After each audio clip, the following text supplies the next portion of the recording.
Assalamualaikum warahmatullahi wabarakatuh. Waalaikumsalam warahmatullahi wabarakatuh. Alhamdulillah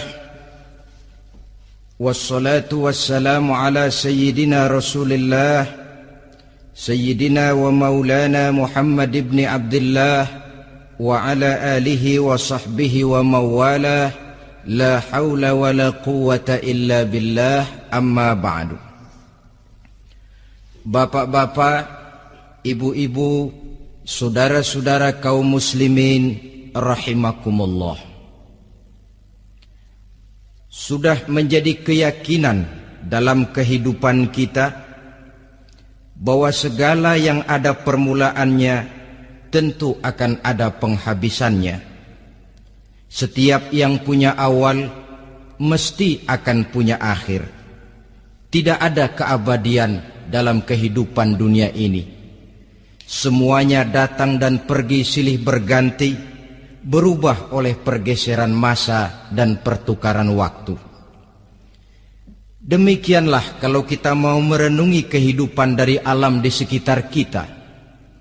Sejak dari kehidupan tumbuh-tumbuhan, binatang, sampai kepada kehidupan kita, makhluk bernama manusia. Lihatlah kita manusia misalnya. Dimulai sejak kita terlahir ke alam ini, keluar dari alam rahim ibu, menjadi bayi yang merah tidak berdaya, untuk kemudian berangsur meningkat menjadi anak-anak. Dari kehidupan anak-anak berubah lagi kita menjadi remaja dengan segala keceriaan dan kelincahannya, dan dari masa remaja naik lagi kita memasuki usia dewasa, untuk kemudian berangsur memasuki hari tua. Lalu setelah kita memasuki hari tua, sehari, seminggu, sebulan, setahun, sampailah kita kepada batas waktu yang telah ditentukan oleh Allah, yang dinamakan ajal, dan bertemulah kita dengan yang disebut maut. Ini merupakan kepastian dalam kehidupan. Kalau saja kita mau merenung perubahan-perubahan yang terjadi pada diri kita, seharusnya membuat kita insaf dan sadar. Di kala remaja kita begitu lincah, punya rambut yang hitam ikal berderai, punya lesung di pipit, punya senyum yang indah menawan setiap orang yang melihat, punya kulit yang kencang dan bersih. Manakala kita memasuki hari tua, perubahan frontal pun terjadi. Kulit mulai jadi keriput, rambut yang tadinya hitam ikal berderai mulai memutih, nikmat berkurang, gigi yang tadinya utuh dan sanggup mengunyah apa saja, satu demi satu permisi meninggalkan kita. Sangat boleh jadi dikala remaja kita senyum semua orang terpikat, dikala hari tua dengan kulit yang keriput dan gigi yang tidak ada lagi, manakala kita senyum mungkin orang bakal lari dari sekitar kita. Kemana keindahan yang tadinya begitu menawan? Kemana senyum lesung pipit yang tadinya menarik perhatian orang? Pergi meninggalkan kita, berubah oleh pergeseran masa dan pertukaran waktu. Nah, bila maut datang menjemput kita, selesailah kehidupan sampai di situ? Ternyata belum. Kalau lahir merupakan perpindahan hidup dari alam rahim ke alam dunia, maka mati hakikatnya merupakan perpindahan hidup dari alam dunia ini ke alam kehidupan yang berikutnya, yang dinamakan dengan alam barzah. Andai kata hidup cuma sekali, secara moral kita sanggup berkata, alangkah tidak adilnya Tuhan. Kenapa? Dalam kehidupan ini kan aneka ragam terjadi. Ada orang yang zolim, ada orang yang dizolimi. Ada orang yang membunuh, ada orang yang terbunuh. Ada orang yang kaya, ada orang yang miskin. Ada orang yang jujur, ada orang yang menghalalkan segala cara. Sehingga banyak ketidakadilan yang terlepas daripada pengadilan dunia. Lalu orang pun bilang, di dunia ini katanya banyak pengadilan tapi sulit keadilan. Di dunia ini mudah mencari pengadilan tapi sulit untuk mencari ketidakadilan. Andai kata hidup cuma sekali, tidak akan ada hidup sesudah hidup yang sekarang ini. Bagaimanakah nasib mereka yang lepas dari pengadilan dunia ini?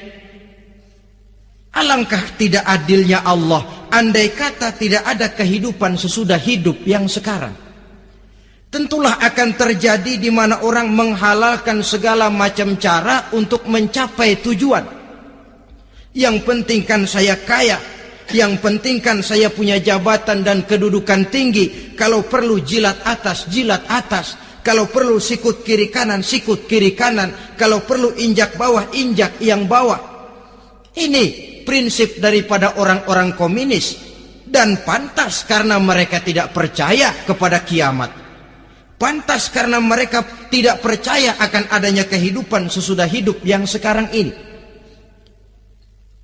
Maka saya menghimbau kepada seluruhnya, kita sudah kadung menyepakati negara ini berdasarkan Pancasila.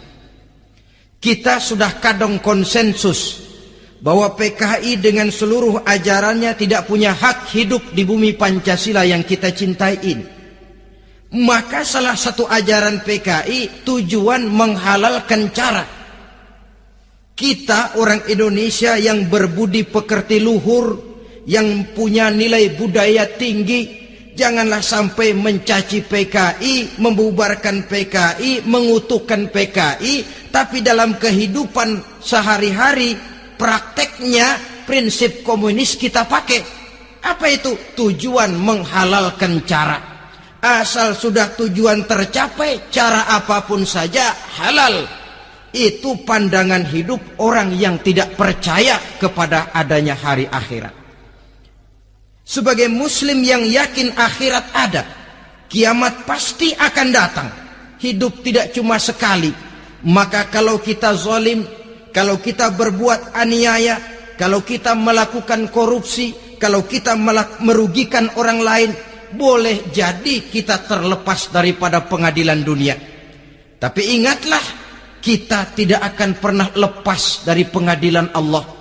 Pengadilan Qadhi Rabbul Jalil, di mana kita akan diadili dengan seadil-adilnya, dan tidak satu perbuatan yang bersifat salah, yang bagaimanapun kecilnya, yang akan lepas dari pengadilan di akhirat itu nanti.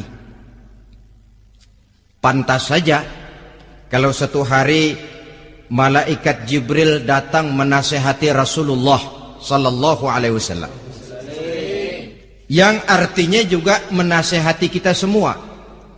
Apa kata malaikat Jibril kepada baginda Nabi? Ya Muhammad, ish ma syi'ta fa innaka mayyitun. Hai Muhammad, hiduplah semau kamu, tapi jangan lupa kamu pasti akan mati. Kalau memang dilarang tidak terlarang, dicegah tidak tercegah, kamu mau melaksanakan hidup menurut maumu sendiri, persilakan, hiduplah menurut mau dan gayamu. Tapi jangan lupa, fa innaka mayyitun, satu saat kau pasti bakal mati. Dan mati itu bukan akhir dari segalanya. Dia babak baru bagi kehidupan selanjutnya. Silakan hidup menurut maumu, tapi jangan lupa kau pasti akan mati. Wa'mal ma syi'ta fa innaka majziyun bih. Kerjakan apa saja yang kamu mau. Kalau kau mau menghalalkan segala macam cara, persilahkan halalkan segala macam cara. Tapi jangan lupa kau akan mendapat balasan dari seluruh amal perbuatanmu. Wa ahbib ma syi'ta fa innaka mufariquhu, dan cintailah apa saja yang mau kau cintai. Kau cintai anak istrimu, silahkan. Kau cintai harta bendamu, tafadhal. Kau cintai tanah airmu, kau cintai pangkat dan jabatanmu, persilahkan. Tapi jangan lupa, fa innaka mufariquhu, kau pasti akan berpisah dan akan meninggalkan segala yang kau cintai itu. Apa artinya ini buat kita? Ternyata sesudah maut datang menjemput kita, ada kehidupan sesudah hidup yang sekarang ini. Ini yang mendorong kita untuk dalam kehidupan di dunia ini tidak melakukan prinsip saenake dewe, semaunya sendiri saja, asal perut kenyang, asal pangkat tinggi, asal harta dapat. Masa bodoh dengan merugikan orang lain, masa bodoh dengan menipu orang lain. Iku jenenge saenake dhewe. Muslim tidak diajarkan. Ingat manusia, setelah kau mati, setelah kiamat datang, kau akan dibangkitkan, kau akan dimintakan pertanggungan jawab tentang kehidupan yang sekarang ini. Saudara hadirin, oleh sebab itu kalau kita bicara soal kiamat, soal akhirat, ini memang masalah yang gaib, yang sepenuhnya tidak bisa dicernakkan dengan kemampuan penalaran intelektual. Dasar di dalam membicarakan ini tidak lain adalah iman kita kepada Allah Subhanahu wa ta'ala. Bukan cuma zaman sekarang, dari zamannya Nabi. Orang itu kalau sudah bicara kiamat, bicara akhirat, ada yang ragu-ragu, ada yang menolak sama sekali. Bukan dari zaman sekarang, dari zaman dulu. Pernah kok satu saat Rasulullah itu dakwah, menceritakan, saudara-saudara, akan terjadi kiamat di mana Allah akan membangkitkan manusia dari kuburnya untuk memintakan pertanggungan jawab. Ini dalam dakwahnya Nabi pidato macam itu. Apa reaksi orang? Yang beriman ya mantap, tapi yang tidak beriman, bajingan-bajingan Quraisy ini, mereka bertepuk tangan, mengejek, mencaci. Malahan ini yang luar biasa, ada dua orang kafir namanya Ubay bin Ka'ab dan Al-As bin Wa'il. Mendengar pidato macam ini, mereka buru-buru pulang ke rumah. Ngapain? Ngambil pacul. Lalu berangkat nyari kuburan tua. Dia gali itu kuburan. Tulang-tulangnya diangkut, dibawa ke depan Nabi. Ya Muhammad, tulang-tulang yang udah hancur begini, siapa yang bisa ngidupin lagi? Yang macam-macam aja kamu Muhammad. Nggak rasional, nggak masuk akal. Allah menjawab. Apa kata Allah? Wa daraba lana mathalan wa nasiya khalqah. Qala man yuhyil 'izama wa hiya ramim. Qul yuhyiha alladhi ansha'aha awwala marrah wa huwa bikulli khalqin 'alim. Mereka memberikan perumpamaan kepada kami, kata Allah. Mereka melupakan asal kejadiannya.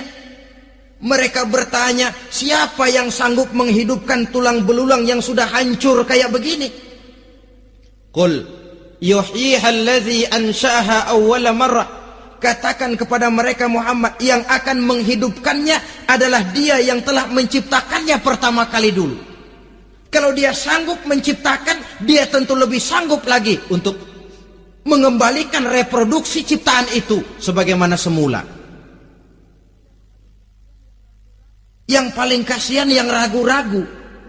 Akhirat itu ada apa enggak sih? Kiamat itu ada apa enggak sih? Lantaran ragu-ragu, terombang-ambing dia antara harapan dan putus asa, antara kenyataan dan idealisme. Ada yang buta sama sekali, 100% terhadap keadaan-keadaan sesudah mati.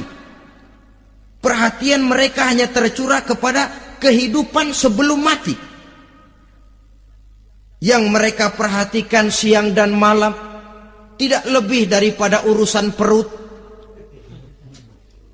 Pergi pagi, pulang sore, peras keringat, banting tulang. Cuma soal makan, soal minum, soal pakaian, soal kendaraan, soal rumah tangga, soal anak, soal istri. Yang mereka pentingkan hanya soal-soal politik misalnya, ekonomi, pembangunan dan industri. Untuk soal-soal kayak begitu, giat betul. Habis seluruh waktu untuk memikirkan, meningkatkan kebudayaan, politik, sosial, ekonomi. Kadang-kadang kurang tidur, kurang istirahat, berkeliaran ke sana kemari ke tempat yang jauh-jauh. Sampai-sampai kadang-kadang terkena stres, penyakit darah tinggi, ginjal, lever, untuk memikirkan hal-hal yang semata-mata karena dunia saja. Lantas boleh jadi mereka mendapatkan kekayaan yang berlimpah ruah, mendapatkan kedudukan yang tinggi, nama yang semerbak, dikenal orang di barat dan di timur, di utara dan di selatan. Tetapi alangkah kecewanya mereka jikalau datang ajal menjemput nyawa, mati mereka, meninggalkan harta yang banyak, nama yang masyhur. Mereka disebut dengan jasa-jasanya. Radio memberitakan, TV menyiarkan, koran-koran memuat. Bahkan nama mereka kadang-kadang dikenang 2-3 tahun setelah wafatnya. Tetapi dalam pada itu, roh mereka merintih, mengeluh, menderita, karena dilemparkan oleh Allah ke tempat-tempat yang kotor. Penyesalan yang sudah tidak akan ada gunanya lagi. Saudara-saudara kaum muslimin rahimakumullah. Oleh karena itu, kehidupan akhirat bukanlah dongeng dan takhayul, bukan khurafat dan hayalan. Kehidupan akhirat, hari kiamat adalah kebenaran dan kepastian. Dalam surah Al-Hajj ayat ke-7, Allah Subhanahu wa taala menyatakan, wa anna as-sa'ata atiyatun la raiba fiha wa anna Allah yab'atsu man fil qubur. Dan bahwasanya kiamat itu sesungguhnya adalah sesuatu yang pasti dan tidak ada keraguan-raguan lagi di dalamnya. Dan bahwasanya Allah sungguh-sungguh akan membangkitkan manusia dari kuburnya masing-masing. Nah, kalau kita sudah yakin kiamat sesuatu yang pasti adanya, akhirat sesuatu yang pasti adanya, dari mana pembicaraan tentang kiamat ini kita mulai? Tentu dari diri kita. Marilah kita mencoba melihat proses perjalanan hidup ini sampai kita memasuki kiamat. Hadirin, tidak ada makhluk secantik manusia. Tidak percaya, pernah ke Ragunan? Nah, saudara masuk ke kebun binatang, segala macam makhluk ada di situ. Ratusan macam jenis binatang. Bandingkan dengan saudara, kira-kira cakep mana?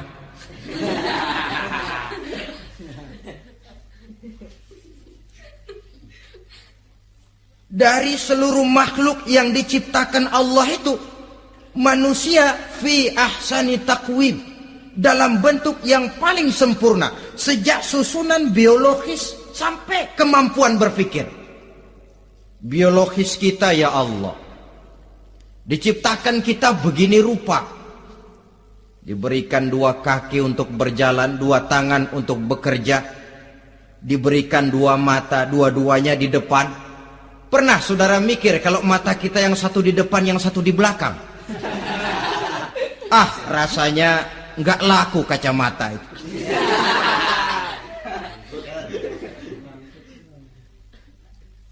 Diberikan hidung dengan 2 lubang, tahu betul Allah ke bawah lagi lubangnya.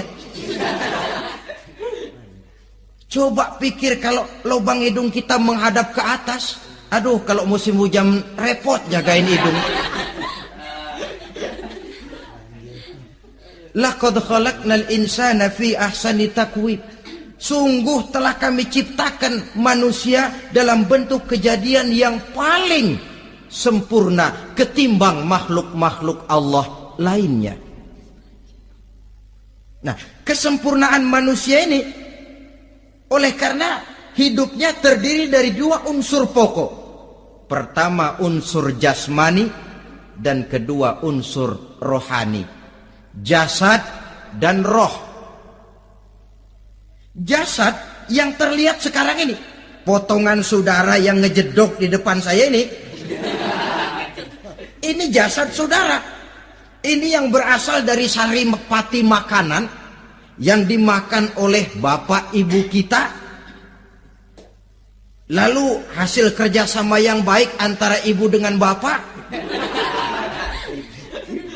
terwujudlah kita. Kalimat langsungnya jasad ini berasal dari tanah yang tadi berubah dari bayi, remaja, dewasa, meningkat hari tua. Yang berubah itu jasmani kita. Kenapa? Karena jasmani itu materi, benda, daya tahannya terbatas. Dia berubah oleh pergeseran massa dan pertukaran waktu. Apa ada orang makin tua makin cakep? Jasmani oleh karena dia materi, dia berubah oleh pergeseran massa dan pertukaran waktu. Nah, yang menyebabkan jasmani itu bergerak karena ada roh di dalamnya. Ini yang menyebabkan kehidupan. Ini yang menjadi sumber kehidupan, pusat kesadaran dan pengertian dalam kehidupan manusia. Tanpa roh dalam diri kita, maka jasad kita, pernah lihat orang mati? Nah, itu kalau orang mati, coba perhatikan. Apanya yang kurang? Kupingnya masih ada, tapi sudah tidak sanggup mendengar. Matanya masih lengkap, tapi tidak mampu melihat. Jangankan melihat, terbuka saja tidak. Mulutnya masih ada, tapi sudah tidak bicara lagi. Telinganya cukup, tapi sudah tidak sanggup mendengar. Kakinya lengkap, tapi tidak mampu lagi berjalan. Apa penyebabnya itu? Ternyata jasmani kita, jasad ini manakala sudah ditinggalkan oleh ruh, dia tidak akan bisa berdaya apa-apa. Tidak mampu berjalan, tidak pula berbuat, tidak pula bekerja apapun saja. Saudara-saudara, dua-duanya punya kebutuhan. Jasmani ada kebutuhannya, rohani pun ada kebutuhannya. Jasmani yang jelas perlu makan, perlu minum, perlu tidur, perlu pakaian, dan sebagainya. Nah, apabila saat berpisah datang, ajal sampai, berpisahlah roh dan jasad. Dan itulah yang dinamakan dengan maut. Jadi apa sih mati itu? Mati adalah berpisahnya roh dengan jasad. Sebab itu Islam sangat menganjurkan kita untuk banyak-banyak mengingat mati. Bagaimana caranya mengingat mati? Pertama, mati itu kan pasti. Kira-kira yang hadir di sini ada yang nggak mati nggak kira-kira? Semuanya bakal mati kan? Berani? Berani. Sekarang mau? Saudara, sebenarnya kalau kita merenung lebih jauh, orang itu tidak perlu takut mati. Walaupun tidak boleh terlalu berani menghadapi mati. Karena bagaimanapun takutnya kita kepada mati, toh dia pasti datang. Bagaimanapun beraninya kita mati, kalau belum ajal ya tidak mati juga. Jadi muslim itu kan harus berani menghadapi hidup dan tidak takut menghadapi mati. Mati adalah sesuatu yang pasti. Muslim dianjurkan banyak-banyak mengingat mati dalam kehidupan. Caranya bagaimana? Pertama, berziarah nengokin teman yang sakit. Ya? Suka nengokin teman yang sakit enggak? Oh, itu pahalanya kata Nabi. Menengok orang yang sedang sakit lebih afdol daripada sholat sunnah 1000 rakaat. Apa pernah saudara sembahyang sunnah sampai 1000 rakaat? Nengokin orang sakit pahalanya lebih afdol daripada itu. Kenapa menengoki orang sakit mengingatkan kita kepada mati? Iya ya, ini teman saya yang kemarin segar banget, bercanda sama saya, ketawa sama-sama, sekarang terbaring tidak berdaya, hilang kemampuannya, hilang keceriaannya, sakit.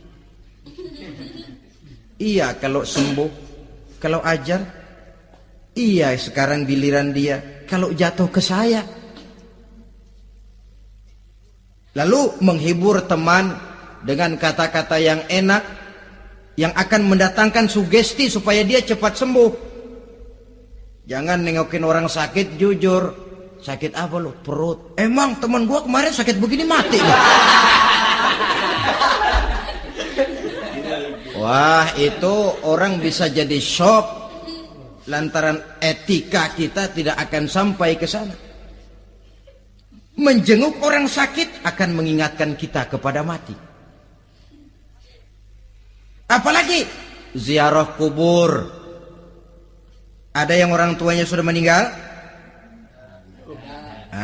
Kalau ada, ya tidak bisa tiap hari, sekurang-kurangnya seminggu sekali.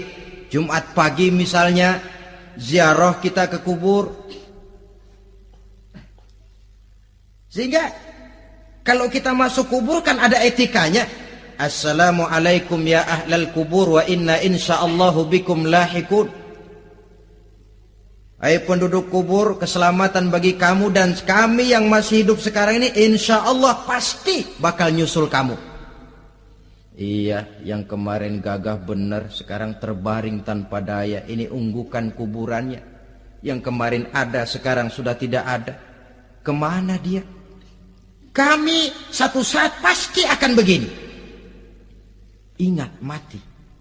Lalu apalagi yang bisa membuat kita ingat kepada mati? Mengawal jenazah. Bukankah sangat dianjurkan oleh agama? Bahkan kalau bisa sejak mengurusnya, memandikannya, mengkafankannya, menyolatkannya untuk kemudian mengantarnya ke kubur. Hari ini saya antar dia ke kubur, besok boleh jadi saya yang diantar orang. Hari ini saya solatkan dia, besok boleh jadi saya yang disolatkan orang. Hari ini saya masukkan dia ke liang lahat, besok mungkin giliran saya dimasukkan orang ke liang lahat. Ingat mati, tumbuh kesadaran. Lalu daya positifnya dalam kehidupan apa? Nah, saudara-saudara hadirin, orang yang mengingat mati bukan lantas menjadi lemah dalam kehidupan, menjadi putus asa, sedikit semangat, terbentur kesulitan, mudah frustasi. Bukan itu tujuannya kita diperintah mengingat mati. Jelasnya Islam menganjurkan kita untuk mengingat mati guna maksud-maksud yang positif, supaya orang lalu sadar hidup ini cuma sebentar. Maka mumpung hidup, nah ini mumpung, tapi mumpung yang baik. Mumpung hidup, maka hidup yang singkat ini harus saya pergunakan dengan sebaik-baiknya, melakukan kebajikan yang sebanyak-banyaknya, menjauhkan rasa malas, menunggu keajaiban yang datang dari langit, berleha-leha, bermain-main, sementara maut kalau dia datang tidak pernah main-main. Pantas kalau seorang penyair bernama Syauqi memesankan tazawwad bittaqwa fa innaka la tadri idza hanna al-lailu hal ta'ishu ila al-fajri kam min sahihin mata min ghairi illatin wa kam min alilin 'asha hinan min ad-dahri. Persiapkan dirimu dengan takwa, sebab kamu tidak tahu apabila malam datang kamu masih bisa hidup apa enggak besok pagi. Apa ada jaminan saudara yang kumpul di depan saya malam ini besok masih bisa hidup? Tidak. Ada jaminan? Tidak. Tidak ada sama sekali. Kam min sahihin mata min ghairi illatin. Berapa banyak orang sehat mati nggak pakai sakit lagi. Sebabnya kadang-kadang ringan saja. Ada yang cuma jatuh di kamar mandi mati. Ada yang cuma ketiban pensil. Iya, kalau ketiban pensil 3 peti masa nggak mati. Ta'addadatil asbab wal mautu wahid. Sebabnya boleh jadi macam-macam, tapi mati satu juga, yaitu mati. Dia seperti kelapa yang terlalu tua jatuh ke bawah, yang kembang baru keluar pun jatuh ke bawah. Itulah mati. Dia datang menjemput yang bayi, dia datang mengambil yang anak-anak, dia datang juga kepada yang remaja, kepada yang dewasa, kepada yang tua sekalipun. Jangan yang remaja lalu berpikir, gua rasanya masih jauh banget mau mati. Ini sesuatu yang pasti yang kita tidak pernah diberitahu kapannya. Kalau dikasih tahu kapannya kan kita bisa, umpama malaikat maut datang ke rumah saya, saudara Zainuddin kau mati 80 tahun lagi. Wah, saya kan berhitung, masih lama, poya-poya aja dulu Tapi ini tidak pernah diberitahu kepada kita. Lantaran tidak diberitahu itulah kita perlu bersiap-siap dengan selalu mengingat-ingat mati yang mendorong kita untuk berbuat positif. Satu contoh peringatan mati yang mendatangkan positif pada peristiwa ketika turun perintah hijrah. Ketika di Mekah sudah terpepet turun perintah hijrah.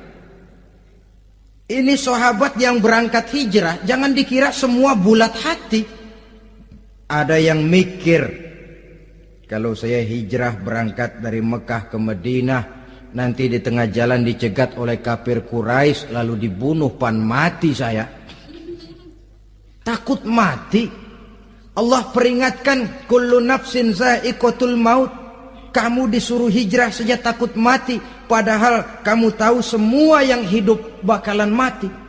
Diam saja di Mekah mati, hijrah ke Madinah pun akan mati. Mendengar ayat ini, Sayyidina Umar bin Khattab seperti dibakar semangatnya. Kalau sebagian sahabat hijrah sembunyi-sembunyi, beliau mau hijrah itu malah bajingan Quraisy dikumpulkan dekat Ka'bah.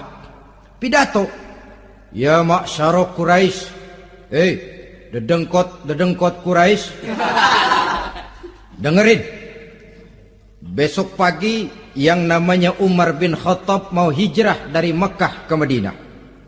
Siapa yang kepengen kepalanya berpisah dengan badannya, persilahkan cegat Umar di jalanan. Besok dengan tenang dia berangkat hijrah, gak ada yang berani nyegat. Tuh Quraisy juga barangkali mikir, gue ngapain nyegat penyakit. Begitu ingat mati, timbul semangat juang, timbul semangat berbuat. Ini ingat mati yang positif, bukan yang melemahkan semangat. Dah jangan kerja rajin-rajin dah, lu bakalan mati. Ini ingat mati yang salah pasang. Ingat mati seharusnya mendorong manusia untuk berbuat lebih tekun. Allah memberikan peringatan, qul innal mauta allazi tafirruna minhu fa innahu mulaqikum. Katakan, maut yang kamu akan melarikan diri daripadanya, yang kamu takuti benar dia pasti akan datang menjemput kamu. Saudara-saudara hadirin yang saya hormati, datangnya memang tidak kita harapkan yang namanya maut, Tapi sekali dia datang, tidak ada pintu tempat kita lari. Dia memang tidak pernah kita undang. Tapi sekali dia datang, mengetok pintu, kekuatan apa yang bisa menolak? Dia sebuah tanda seru dalam kehidupan. Apa yang menyebabkan orang takut mati? Pertama barangkali karena dia tidak tahu bagaimana kehidupan sesudah mati. Alam kubur gelap, alam akhirat gelap. Sehingga dia bingung, lantaran bingung lalu jadi takut. Yang kedua boleh jadi oleh bayangan-bayangan dosa yang pernah dia kerjakan di dunia ini. Kerjanya cuma menumpuk dosa. Dia gembira, bahagia, tertawa di atas tumpukan dosanya. Merasa segan berpisah dengan seluruh kehidupan ini. Sehingga boleh jadi maut adalah sesuatu yang ditakutkannya benar dalam kehidupan. Tapi bagaimanapun takutnya, tidak ada tempat lari dari dia. Dalam ayat lain Allah jelaskan, Aynama takunu yudrikumul mautu walau kuntum fi burujim musayyadah. Di mana saja kamu berada, dalam benteng yang paling tangguh sekalipun, maut pasti akan datang menjemput kamu. Nah, bagaimana caranya maut datang menjemput kita?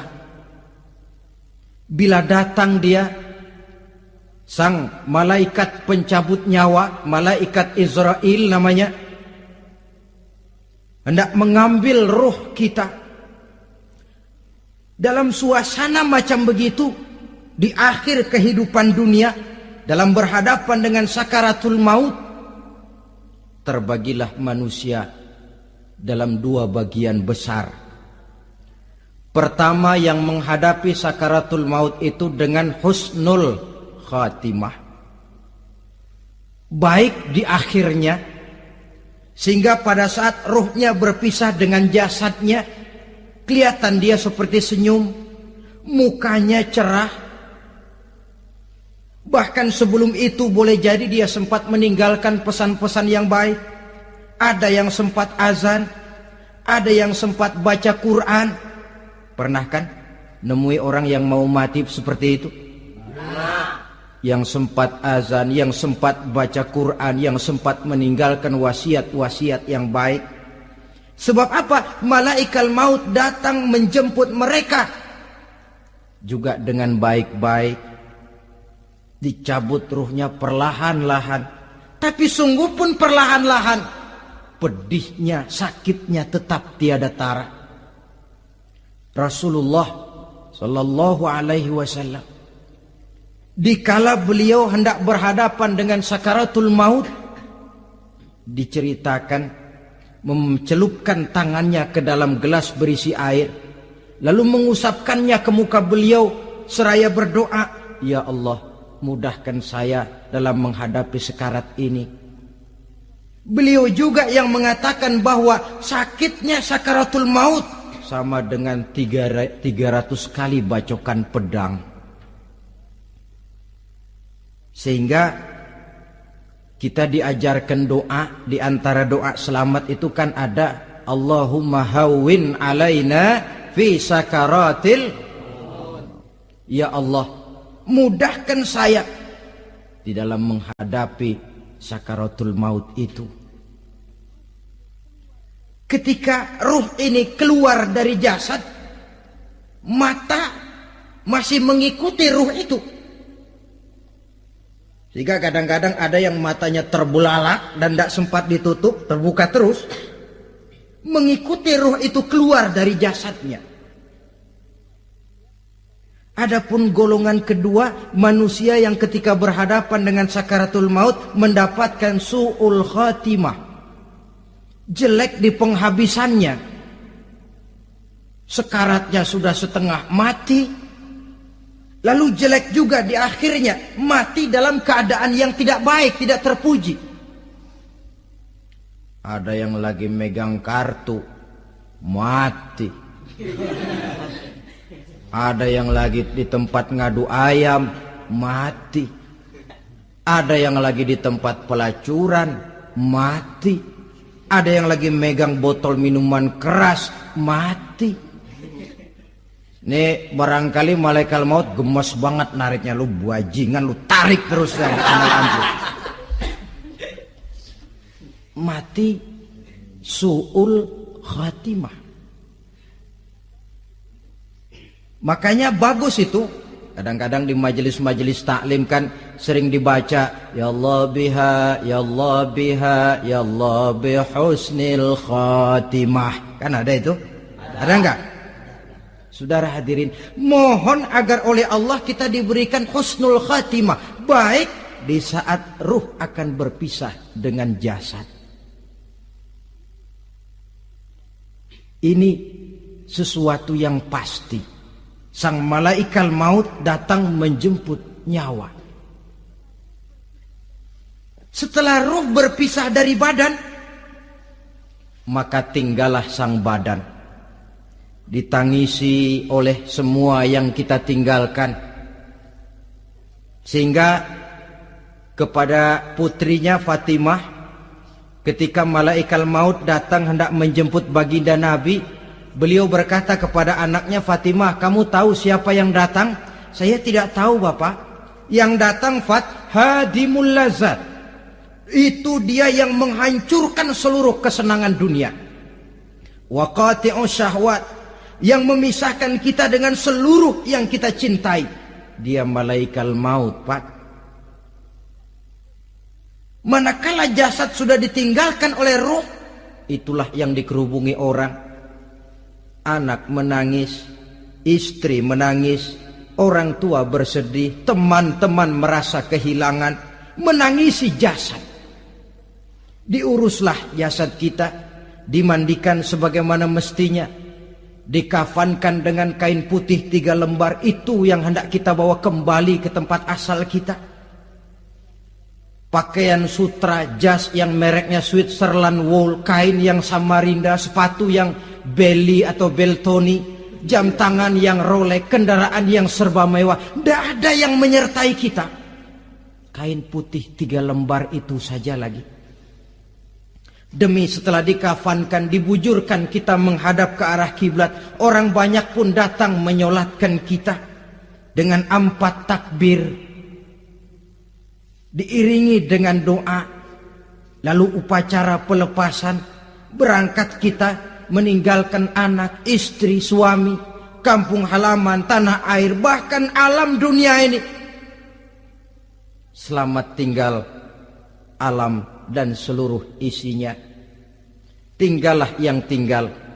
Saya akan kembali ke tempat asal dari mana saya datang, untuk kembali mempertanggungjawabkan seluruh perbuatan saya dalam kehidupan ini. Manakala upacara pelepasan selesailah sudah, dimasukkan kita ke keranda jenazah, digotong orang, bismillah wa ala millati rasulillah,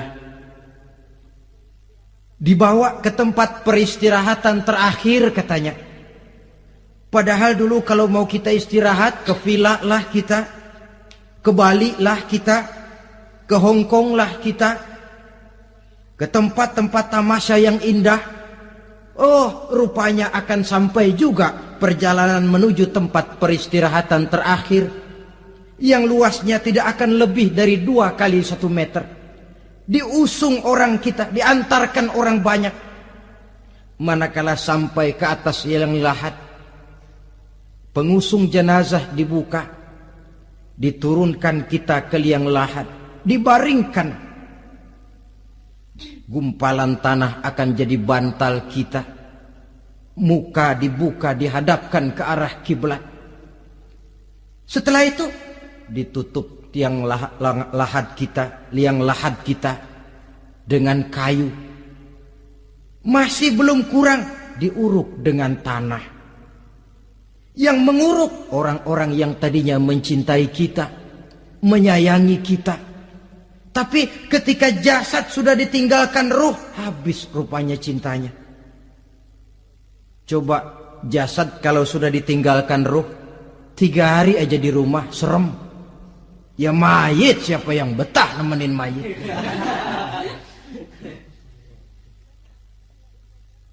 Lalu bila upacara pemakaman selesai, maka berusahalah semuanya. Para pengantar akan kembali ke rumahnya masing-masing. Maka masuk kita ke alam kehidupan, yaitu yang disebut alam barzah atau alam kubur. Apa selesai hidup sampai di situ? Tidak. Hanya beberapa langkah setelah yang mengantar kita pulang. Diriwayatkan dalam hadis Bukhari dan Muslim, bila seseorang sudah diletakkan di kuburnya, lalu yang mengantar kembali pulang, maka roh si mayit akan dapat mendengar bunyi terompah orang yang pulang itu. Bunyi terompahnya terdengar. Datang dua malaikat menanyakan dia dengan pertanyaan-pertanyaan yang kalau bisa dijawab dengan betul, dua malaikat yang bernama Munkar Nakir akan bilang, jawabanmu betul, tenanglah kau di sini, naumatal arus, tidurlah kau di sini seperti tidurnya pengantin. Orang yang baik-baik di alam kuburnya akan mendapat nikmat kubur, sehingga masa penantian yang lama. Sebab jangan lupa, kita masuk ke kubur itu kan menunggu sampai datangnya hari kiamat. Jadi kalau kiamat umpama masih 1000 tahun lagi, ya 1000 tahun kita menunggu. Orang yang baik-baik penantian di alam kubur, kata malaikat, naumatal arus, tidurlah kamu seperti tidurnya pengantin. Bagaimana sih tidurnya pengantin? Nggak berasa. Iya, kata anak sekarang, endah aja udah. Begitu mendusin pagi, kata lakinya, malam sebentar bener ya Neng. Sebentar betul katanya malam. Ya tentu saja tidak terasa. Kenapa? Dia tidak pernah memikirkan waktu. Terbawa oleh kenikmatan dan kelezatan yang dirasakannya dalam kehidupan. Tapi orang kafir, orang yang dosanya bertumpuk, tidak sanggup menjawab pertanyaan dua orang malaikat, maka dia akan mendapat azab di alam kuburnya terus menerus siang dan malam sampai datangnya hari kiamat. Ibarat maling ayam ketangkep, belum masuk pengadilan udah digebugin duluan. Kan begitu kan? Ada maling ayam nggak di sini? Nah, itu yang nyaut tadi pengalaman itu. Di sidang belum divonis, belum digebugin babak belur. Saudara hadirin, maka alam kubur bisa merupakan raudhatun min riyadil jannah. Taman di antara taman-taman surga, pun juga bisa merupakan hufratun min hufarin niran, menjadi liang daripada neraka. Ada lagi riwayat yang dari Imam Muslim yang diperoleh dari Zaid bin Sabit. Zaid bin Sabit cerita, satu hari kami bersama Rasulullah SAW berada dalam kebun kepunyaan Bani Najjar. Rasulullah sedang duduk di atas keledai. Tiba-tiba entah bagaimana itu keledai terkejut, kaget, berontak, hampir Rasulullah jatuh. Rasulullah kemudian bertanya, rupanya di kebun itu ada kuburan tua, 5 atau 4 kuburan. Rasulullah lalu bertanya, saudara-saudara ada yang tahu nggak ini kuburan siapa? Nggak ada ya Rasulullah. Memang kenapa? Ini penghuni kuburnya lagi disiksa oleh Allah. Andai kata boleh saya mohon kepada Allah supaya kamu dengar seperti yang saya dengar, andai kata saja kamu kuat mendengarnya, saya pasti akan berdoa. Tapi sayang, saya yakin kamu pasti tidak akan kuat mendengar mereka mendapat azab di kuburnya. Hadis sahih riwayat Imam Muslim dari Zaid bin Sabit. Kehidupan di alam barzah. Pak, iya kalau yang matinya dikuburin. Lah kalau yang matinya diceburin ke laut, dibakar, di medan perang hilang gak ketahuan kemana jenazahnya. Saudara, hilang kek, dikubur kek, di dalam lautan direndam kek, itu kan cuma logika kita. Menurut Allah tidak ada perbedaan orang mati dikubur di dasar lautan, atau dibakar sampai jadi abu, atau gugur di medan perang tidak ketemu jenazahnya. Entah mereka tetap masuk ke alam barzah namanya. Jasad boleh hancur, tapi roh sebagai sumber kehidupan, pusat kesadaran dan pengertian, dia tetap ada, mengalami kebahagiaan dan kegembiraan, atau mengalami kepedihan dan penderitaan, bergantung kepada amalan yang kita lakukan dalam kehidupan di dunia ini. Maka dalam Yasin tadi kan jelas, qul yuhyiha alladzi ansha'aha awwala marrah, yang menghidupkan mereka yang dikubur di dasar lautan, mereka yang dibakar sampai jadi abu, yang akan menghidupkan ialah Allah yang menciptakan mereka dulu pertama kalinya. Jadi kalau sudah ada aslinya, ya tentu tidak perlu contoh lagi, akan sangat mudah membuatnya. Orang tua kita, keluarga kita yang sudah berpulang, mereka di alam barzah sekarang ini bisa mendapat nikmat kubur, bisa mendapat azab kubur, bergantung amalan mereka dalam kehidupan di dunia ini. Dalam Musnad Imam Ahmad dan Sahih Abi Hatim malah ada tambahan riwayat, orang yang banyak kebajikannya di dunia, amalannya akan datang menemani dia. Sholatnya dekat kepalanya, puasa sebelah kanan, zakat sebelah kiri, menghibur dia. Malahan dikatakan berbentuk orang yang cantik menemani dia di alam kuburnya. Aneh, dia tanya, man anta lam ara fid dunya ajmal minka. Siapa kamu? Di dunia ini belum pernah saya melihat orang secantik kamu. Dia jawab, ana amaluka soleh. Saya adalah amalmu yang soleh yang kau kerjakan waktu di dunia. Saya sekarang diperintahkan untuk menemani kamu di sini. Alhamdulillah. Sedangkan amalnya yang jahat akan datang dalam bentuk yang menyeramkan menemani dia di sana. Bayangin deh, di kuburan ditemenin yang serem-serem. Sama juga di dunia. Di dunia, kalau kita di tempat gelap ditemenin orang cakep, enak nggak? Wah, pengalaman. Tapi coba bayangin, sudah tempatnya gelap, yang nemenin jelek nggak ketulungan, gerah kita. Nah, saudara hadirin yang saya hormati, lalu bagaimana tempat arwah-arwah yang sudah kembali menghadap Allah yang disebut mustaqarrul arwah itu?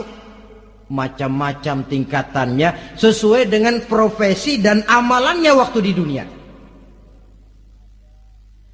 Ada roh-roh itu yang setelah pisah dengan jasad, artinya mati, ditempatkan di tempat yang disebut a'la iliyin, tempat yang tertinggi.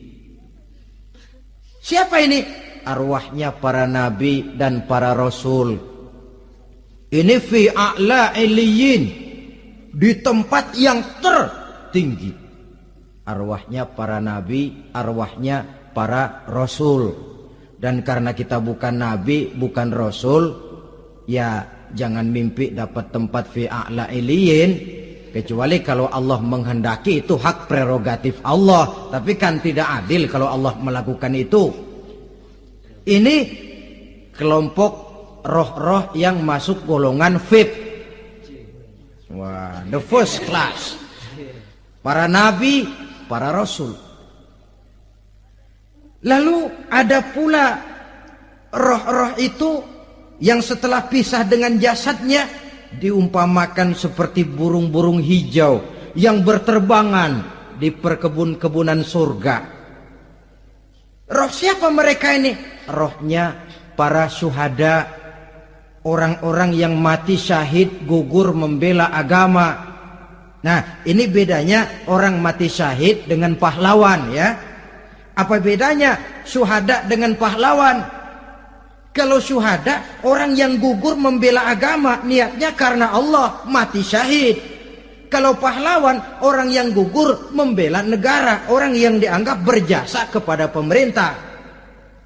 Klimaksnya, kalau orang mati syahid jelas surga, tapi pahlawan belum tentu surga. Kenapa? Bergantung kepada negara macam apa yang dibelanya dan pemerintah model mana yang dibelanya. Di negara-negara komunis misalnya, banyak nggak pahlawan? Dengan sekian tanda jasa yang mati di medan perang dan sebagainya. Kira-kira pahlawan komunis masuk surga enggak? Ya, kalau pahlawan komunis masuk surga, kita enggak kebagian kapling di surga barangkali. Inilah bedanya pahlawan dengan orang mati syahid. Kemudian ada pula roh itu yang tertahan di pintu surga. Tertahan di pintu surga. Ini seperti tadi, orang yang mati syahid tapi masih ada kaitan di dunia. Rasulullah pernah ditanya orang, "Ya Rasul, kalau saya maju ke medan perang bela agama, mati syahid, apa saya masuk surga?" "Iya, masuk surga. Kecuali," kata Nabi, "kalau masih punya utang." Nah, tertahan di pintu surga. Ada pula roh itu yang tertahan di alam kuburnya. Ini umumnya seperti tadi itu. Ada mempunyai dosa, mempunyai kesalahan, sehingga merasakan azab kubur. Ada juga roh itu yang tertahan di permukaan bumi.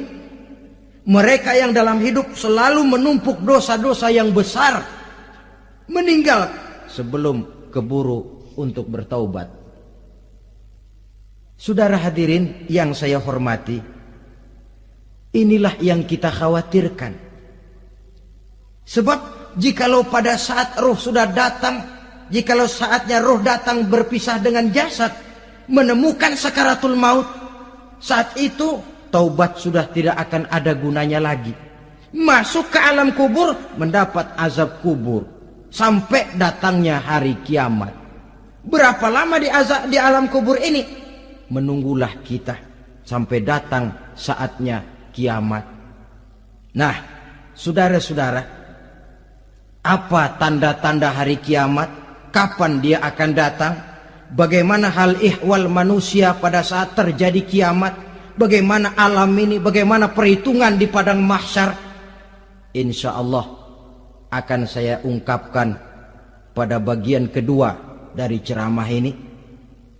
Insya Allah kita akan lanjutkan pembicaraan ini sampai kepada terminal paling akhir, surga dan neraka. Inilah saja pertemuan kita pada kesempatan kali ini.